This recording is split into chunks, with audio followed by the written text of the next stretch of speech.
วัสดีครับพบกับผมช่างพ่อบ้าน DIY นะครับ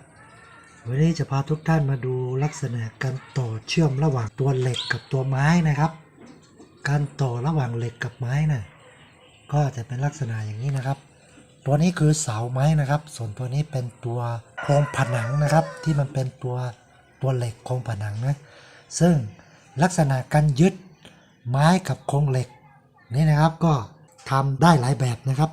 อันนี้ก็เป็นอีกลักษณะหนึ่งที่ช่างเขาจะทำนะครับก็คือเขาก็จะเอาเหล็กเนี่ยผ่านะ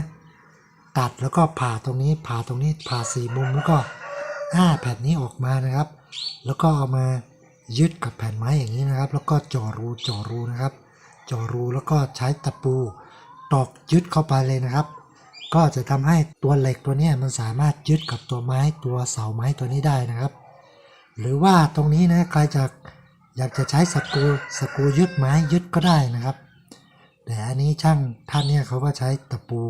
ยึดอย่างนี้นะครับเดี๋ยวดูข้างล่างนี่นะนี่อันนี้ก็จะเป็นลักษณะอย่างนี้เหมือนกันนะครับก็เป็นเทคนิคง่ายๆนะครับ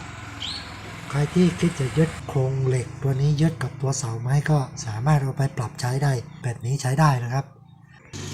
หรือว่าถ้าเกิดว่าใครมีงบก็อาจจะเสริมเหล็กตรงนี้เพิ่มมาอีกตัวนึงนะครับเนี่ยเสริมโครงเหล็กตรงนี้เพิ่มมาอีกตัวนึงแล้วก็เจาะสกรูยึดให้มันหนาแน่นขึ้นก็ได้นะครับยึดตรงนี้แล้วก็ค่อยเอาตัวนี้มาเชื่อมยึดกับตัวเหล็กที่มายึดกับตัวนี้อีกทีหนึ่งก็ได้นะครับมันก็เป็นอีกวิธีหนึ่งที่จะทำให้มันแน่นขึ้นนะครับซึ่งถ้าเรามีเหล็กตัวเนี้ยมายึดกับไม้ก่อนแล้วก็เอามาเชื่อมแบบเนี้ยเอามาเชื่อมแบบนี้กับตัวเหล็กตัวนี้อีกทีหนึ่งมันก็จะทำให้แน่นขึ้นนะครับ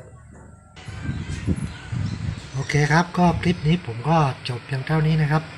เป็นเทคนิคเล็กๆน้อยๆนะครับเอามาฝากทุกคนนะครับใครชอบก็กดไลค์กดแชร์กดติดตามด้วยนะครับขอบคุณที่ติดตามชมครับสวัสดีครับ